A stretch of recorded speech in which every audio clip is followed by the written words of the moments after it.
जय हिंद साथियों, railway HRMS ज्ञान में आप सभी का स्वागत है। साथियों, हाजिर हूं एक नए वीडियो के साथ, जिसमें साथियों मैं बताऊंगा अगर आप ट्रांसफर अप्लाई करना चाहते हैं तो आपको अपनी एचआरएमएस आईडी में कौन कौन सी चीजों को देख लेना है। मतलब किस किस चीजों में गलती होने पर आपका ट्रांसफर रुक जाएगा।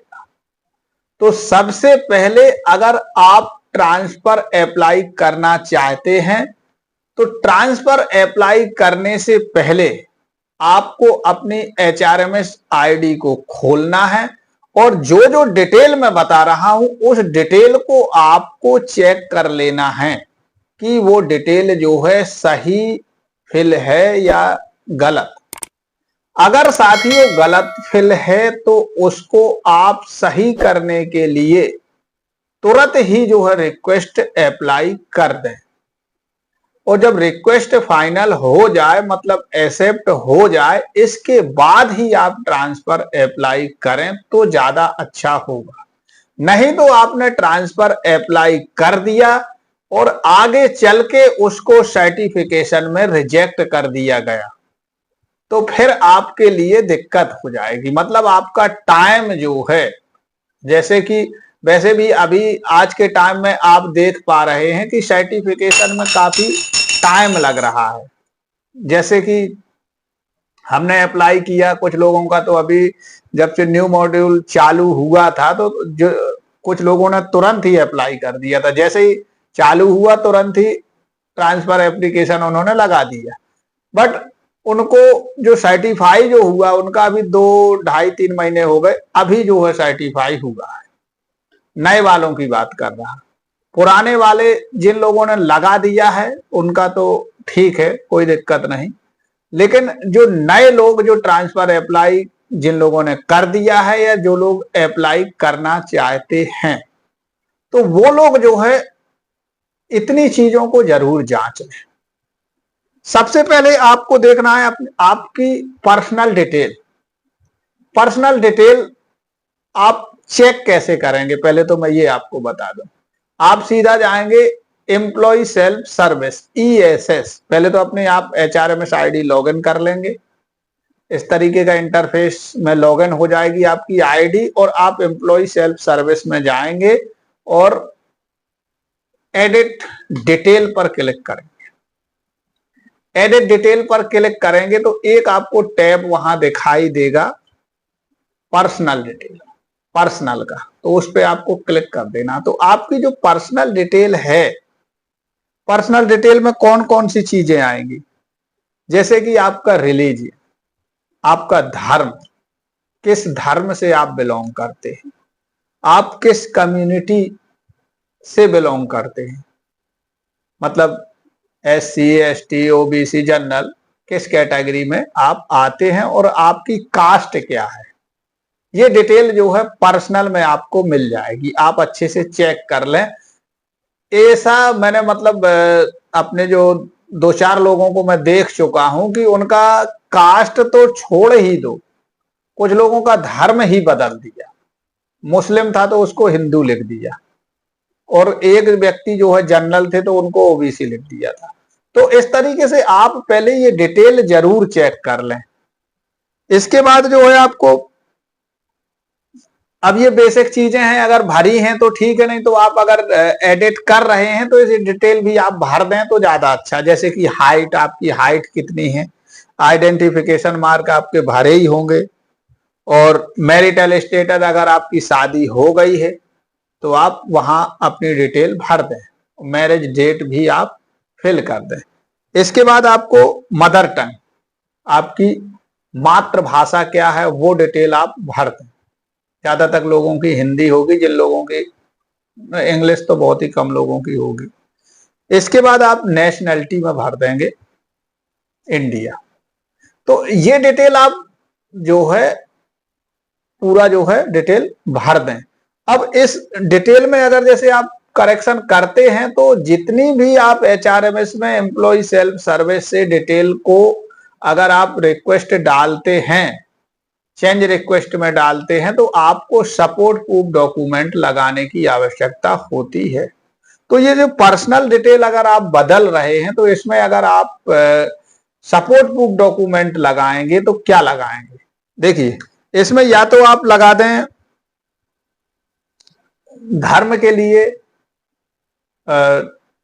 सॉरी कास्ट के लिए आप कास्ट सर्टिफिकेट लगा दें। इसके बाद अगर ये मैरिटल स्टेटस में मैरिज सर्टिफिकेट लगा दें। कोई भी एक जो है एक डोमिसाइल भी लगा सकते हैं। तो मतलब इस तरीके से कोई भी डॉक्यूमेंट इसमें यूज करके जो है आप अपनी पर्सनल डिटेल को जो है एचआरएमएस में सही करने के लिए चेंज रिक्वेस्ट लगा सकते हैं। जब वो फाइनल हो जाएगी, मतलब एक्सेप्ट हो जाएगी, तो आपका ये डिटेल जो है सही हो जाएगा। इसके बाद दूसरा आता है बेसिक डिटेल। बेसिक डिटेल में बहुत सारे लोगों का, कुछ लोग बोल रहे हैं हमारा एचआरएमएस में नेम गलत है, हमारा नेम सरनेम की स्पेलिंग गलत है।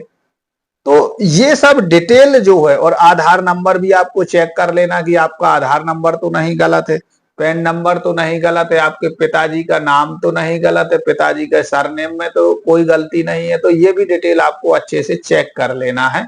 ये भी आपको बेसिक इन्फो में मिल जाएगा। तो और इसको जो है ठीक करने का तरीका वही मैं पहले बता चुका कि उसको एडिट करेंगे, नीचे जाके अब दूसरा टाइप का आने लगा है। पहले जो इसके मतलब ये कहा जाए कि 7-8 महीने पहले जो है दूसरा इंटरफेस में आता था, अब थोड़ा बदल गया है। उसको भी मैं आपको बता दूंगा कि किस तरीके से जो है आप एडिट पे क्लिक करेंगे और डिटेल को फिल कर देंगे। जो बॉक्स बने रहेंगे उनमें टिक करेंगे तो वो जो जिस डिटेल को हम चेंज करना चाहते हैं वो हाईलाइट होती जाएगी और हम उसको बदल देंगे और उसमें सपोर्ट प्रूफ डॉक्यूमेंट लगा देंगे। अगर अपन नाम हम कोई चेंज कर रहे हैं, पिताजी का नेम चेंज कर रहे हैं, तो आधार कार्ड अपन यूज कर सकते हैं। इसके बाद जो है जैसे हम डिपार्टमेंट, जैसे कि ये तो हमारा दो चीजें हो गई, पर्सनल और बेसिक। अब इसके बाद आता है जैसे हमारा कोई, जैसे हमारा प्रमोशन हो गया, पहले जैसे हमारा 1900 में भर्ती हुए, 2800 में भर्ती हुए, फिर हम 4200 ग्रेड पे, 4600 ग्रेड पे जो भी हो गए, तो एचआरएमएस में वो तुरंत अपडेट नहीं होता। भले ही आपका एचआरएमएस में आपका ऑफिस ऑर्डर जारी हो जाएगा, लेकिन आपका डिटेल अपडेट नहीं होगा एचआरएमएस में। बेसिक भी आपका चेंज नहीं होगा। कुछ रेल एम्प्लॉय को एमएससीपी मिल जाता है, लेकिन वो डिटेल जो है एचआरएमएस में चेंज नहीं होती। केवल और केवल जो है आपके आई पास में चेंज कर दी जाती है, बस। बहुत सारे रेल एम्प्लॉय तो 1-1.5 साल बाद तक जो है वह पास, जैसे सपोज कीजिए कि वो 2400 ग्रेड पे में था और उसका प्रमोशन हुआ, वो 2800 ग्रेड पे में हो गया, तो उसके जो सभी पास पीटीओ वो AC3 के हो गए। एम्प्लॉय स्लीपर का लिए जा रहा है, बदल ही नहीं रहा है। एक एम्प्लॉय 1.5 साल बाद मेरे पास आया, बोले भैया मैं ग्रेड 1 हो चुका हूं, मतलब मैं 2800 ग्रेड पे मैं आ चुका हूं और मेरा AC का पास, सभी पास पीटीओ AC के क्यों नहीं बन रहे हैं। मैंने उनका एचआरएमएस खोला तो उसमें तो भाई वो टेक्नीशियन ग्रेड 2 लिखा दिखाई दे रहा है। तो मैंने कहा यार ये बताओ, जब आप जो है अपनी डिटेल अपडेट नहीं करोगे तो कैसे होगा। तो वो बोला यार ये बाबुओं का काम है। तो मैंने कहा भैया ये बाबुओं का काम नहीं है, एम्प्लॉय का खुद काम है। एम्प्लॉय का ये खुद काम है। एचआरएमएस में एक एम्प्लॉय सेल्फ सर्विस, कर्मचारियों की खुद की सेवा, खुद से काम करेगा। कर्मचारियों को जो डिटेल बदलवाना है वो खुद से डिटेल बदलाने के लिए रिक्वेस्ट डालेगा। आगे जो है उसका जो डीलिंग क्लर्क रहेगा डिवीजन में या किसी के यूनिट में, तो वो जो है चेक करके आगे फॉरवर्ड करेगा। फिर जो है वहां का जो चीफ ओएस रहेगा वो वेरीफाई करेगा। इसके बाद एपीओ जो है एक्सेप्ट कर देंगे तो आपकी डिटेल फाइनल हो जाएगी, मतलब आपको फाइनली व्यू हो जाएगी, आपकी डिटेल जो है सही हो जाएगी। तो उसके डिटेल की चेंज रिक्वेस्ट जो है मैंने लगाई। तो साथियों ये है कि करंट, ये टैब, ये पूरी आपकी जो बेसिक एसिक की डिटेल रहेगी, ये करंट टैब रहेगा। उसमें जो है आपकी ये पूरी डिटेल रहेगी, जैसे कि आपका अपॉइंटमेंट, आरआरसी, आरआरबी या सीएजी, किस बेस पे जो है आपका अपॉइंटमेंट हुआ वो डिटेल आपको फिल करनी होगी। और आपका डिपार्टमेंट क्या है, आपका डिजिग्नेशन क्या है, आपका पीएफ नंबर क्या है, आपका प्रान नंबर क्या है, और आपका पे पे लेवल क्या है, आपका डिजिग्नेशन, पे लेवल, इसके बाद आपका बेसिक क्या है। तो ये डिटेल जो है पूरी आपको भर के सबमिट करना है। और इस जगह जो मतलब करंट टैब में आपको आपका जो प्रमोशन का ऑर्डर जो जारी हुआ था, जो ऑफिस ऑर्डर जो एचआरएमएस में जारी हुआ था, उसका प्रिंट निकाल के उसकी पीडीएफ जो है आपको उसमें अपलोड कर देना है और सबमिट कर देना है। तो आपकी ये डिटेल जो है चेंज कर दी जाएगी पूरी की पूरी। तो साथियों इसके बाद जी ये जब आप अच्छे से चेक कर लें कि मेरी सभी डिटेल जो है सही है, इसके बाद आप ट्रांसफर अप्लाई कर दें। चाहे वो इंटर रेलवे हो, इंटर डिवीजन हो, विद इन डिवीजन, कोई भी ट्रांसफर हो, आप पहले अपनी डिटेल सही करें। और इनिशियल डिटेल एक और बताना भूल गए, इनिशियल अपॉइंटमेंट में भी जाएं, ईएसआर में होता है इनिशियल अपॉइंटमेंट डिटेल। उसमें जो है आप जब आपकी भर्ती हुई थी, आपका बेसिक क्या था, आप किस लेवल में भर्ती हुए थे, किस पे कमीशन में भर्ती हुए थे, आपकी डेट ऑफ अपॉइंटमेंट क्या है, आप किस मोड ऑफ अपॉइंटमेंट क्या है, ये पूरी डिटेल आपको भरना पड़ेगी। और साथियों ये आपको मैं पहले बता चुका हूं कि जितनी भी आप डिटेल भरोगे उसमें सपोर्ट प्रूफ डॉक्यूमेंट आपको जरूर लगाना है, क्योंकि बिना उसके सबमिट नहीं होगा। तो कुछ ना कुछ आपको, जैसे कि ये जो मैंने बताया आपको इनिशियल अपॉइंटमेंट डिटेल में, इसमें अगर आपका पुराना ज्वाइनिंग लेटर रखा हो तो वो आप पीडीएफ बना के उसमें अपलोड कर दें। इसके बाद आप जो है ट्रांसफर अप्लाई कर दें। ट्रांसफर अप्लाई करने की प्रक्रिया मैं अपने वीडियो में बता चुका हूं, आप देखें। उस तरीके से जो भी ट्रांसफर आप अप्लाई करना चाहते हैं वो ट्रांसफर आप अप्लाई कर दें। इसके बाद कुछ दिनों के बाद जो है आपका आवेदन जो है सर्टिफाई हो जाएगा। अभी जो है हमारे डिवीजन के जो है लगभग जितने भी ट्रांसफर एप्लीकेशन जिन लोगों ने सबमिट किए हैं सभी के सभी सर्टिफाई कर दिए गए हैं। जैसे कि मैं आपको एक आवेदन ये दिखा दे रहा हूं, ये आवेदन जो है सर्टिफाई हो चुका है। इन्होंने लगभग डेट बता दे रहा हूं, तो ये जो है मतलब इनका प्रायोरिटी नंबर जनरेट हो गया, सर्टिफाई हो गया। अब आगे की प्रक्रिया रहेगी इनकी फॉरवर्डिंग की। अब फॉरवर्डिंग भाई जितने भी स्टेप हैं वो अभी क्या है थोड़ा स्लो चल रहे हैं, क्योंकि अभी थोड़ा जानकारी का अभाव है लोगों को, मतलब उतना जानकारी नहीं है कि ये फाइल अब कहाँ जाएगी, अब कहाँ जाएगी, उसको उनको थोड़ा इंस्ट्रक्शन अभी नहीं मिले हैं। और अभी क्या है ये ट्रांसफर के पूरे जो है इंस्ट्रक्शन जब मिल जाएंगे जो ट्रांसफर सेल मेंबर्स हैं तो वो जो है फास्ट काम करेंगे। और जब एक बार फाइल एक दो बार पूरी तरीके से फाइल मूव हो जाएगी, मतलब एम्प्लॉय छूट जाएगा, मतलब वो एम्प्लॉय का ट्रांसफर हो जाएगा, तब वो जो थोड़ा रनिंग में आएगा, स्पीड पकड़ेगा। अभी तो क्या थोड़ा स्लो स्लो चल रहा है। अभी तो यही पता नहीं चल रहा लोगों की सर्टिफाई कैसे करना। अब देखा भाई सर्टिफाई ऐसे होगा, सर्टिफाई के बाद अब वो सोच रहे सर्टिफाई तो होगा यार, अब इसको फॉरवर्ड कैसे होगा, फॉरवर्ड होगा किसको होगा, कैसे होगा। फॉरवर्ड होने के बाद भी वो ब्रांच ऑफिसर के पास आएगा, ब्रांच ऑफिसर को बताना होगा कि भाई ये आवेदन उधर भेजना है। तो मतलब ये अभी ये कहा जाए अभी डेस्टिनेशन यूनिट के पास भी जाएगा, उन्हें भी एनओसी इशू कैसे करेंगे क्या नहीं करेंगे। तो मतलब ये सब पूरे इंस्ट्रक्शन जब जारी हो जाएंगे तो जो है इसका काम जो है थोड़ा फास्ट हो जाएगा, प्रक्रिया अच्छी हो जाएगी। हालांकि ट्रांसफर मॉड्यूल जो अब न्यू लॉन्च हुआ है ये अच्छा है, फास्ट है और एम्प्लॉय के हित में है। मतलब इसमें पहले क्या होता था कि भाई 10 लोगों ने एक ही डेट में ट्रांसफर अप्लाई किया, तो जिसका सोर्स जिसका सपोर्ट अच्छा है, जिसकी मतलब पकड़ अच्छी है, उसका ट्रांसफर हो जाता था, बाकी के ट्रांसफर आवेदन जो है पेंडिंग पड़े रहते थे। तो साथियों अब ऐसा नहीं होगा। जिसकी प्रायोरिटी नंबर जारी हो चुकी और प्रायोरिटी नंबर पहले, मतलब जैसे 10 लोगों की 10 प्रायोरिटी 1 2 3 4 5 6 7 8 9 10, और जब तक जो है 1 2 3 4 5 को नहीं छोड़ा जाएगा या आगे नहीं उनकी फाइल बढ़ाई जाएगी, तब तक नीचे वालों को, मतलब जो 6 7 8 वाले, इनको नहीं छुआ जाएगा, इनको टच नहीं किया जाएगा जब तक ये आगे नहीं चले जाएंगे। तो इसका ये सिस्टम ये है कि भाई इसमें कोई गड़बड़ी नहीं हो सकती है।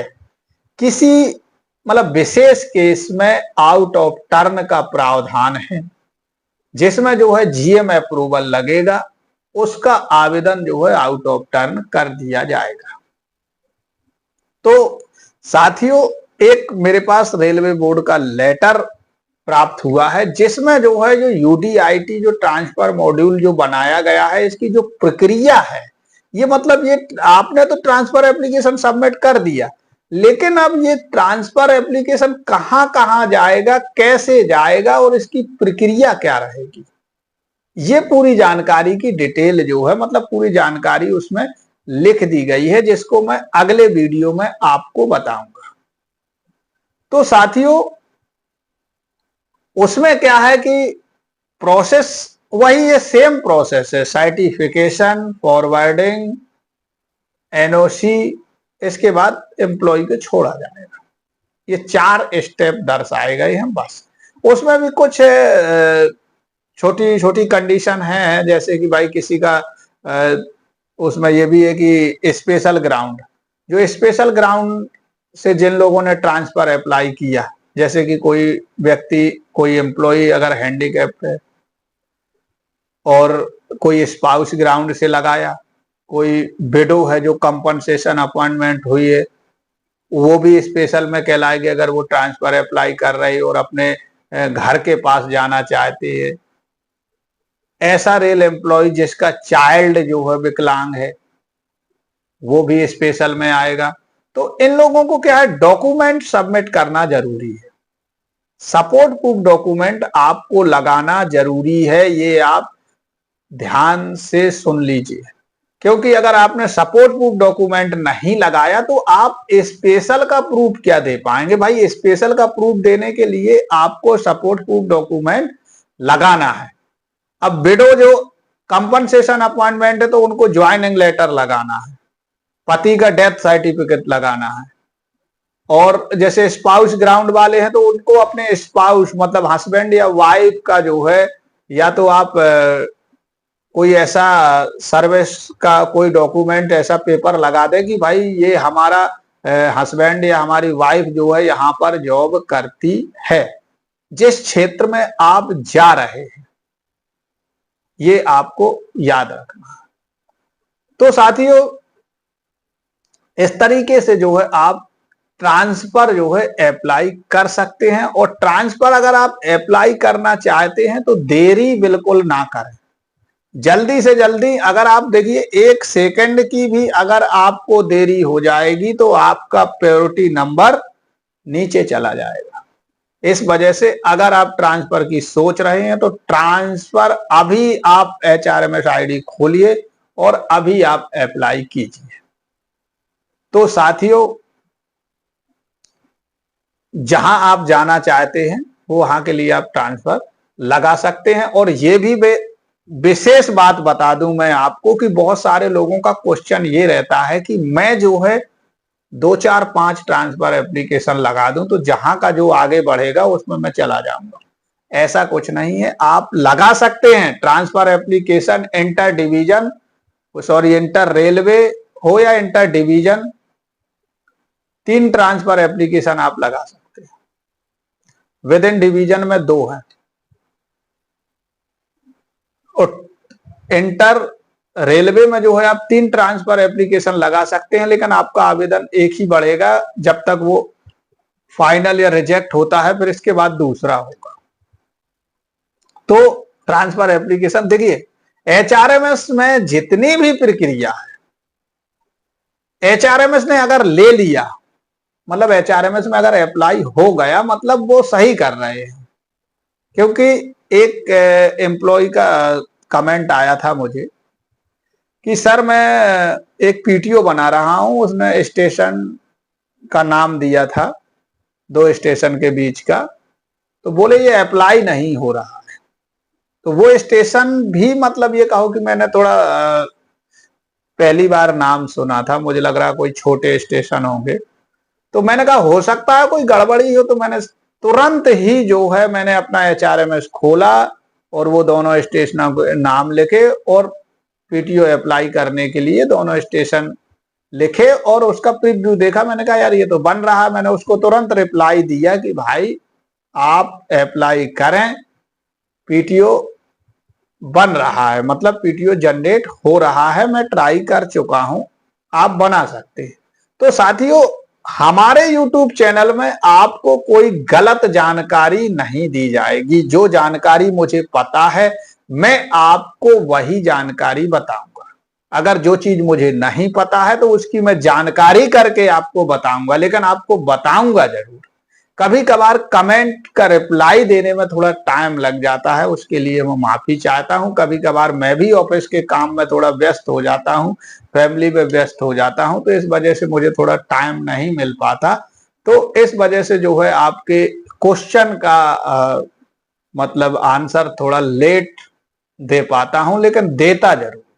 तो साथियों, आप अगर ट्रांसफर अप्लाई करना चाहते हैं तो ये सभी चीजों को, मतलब ये सभी आप डिटेल को अच्छे से चेक कर लें, इसके बाद जो है आप ट्रांसफर अप्लाई करें।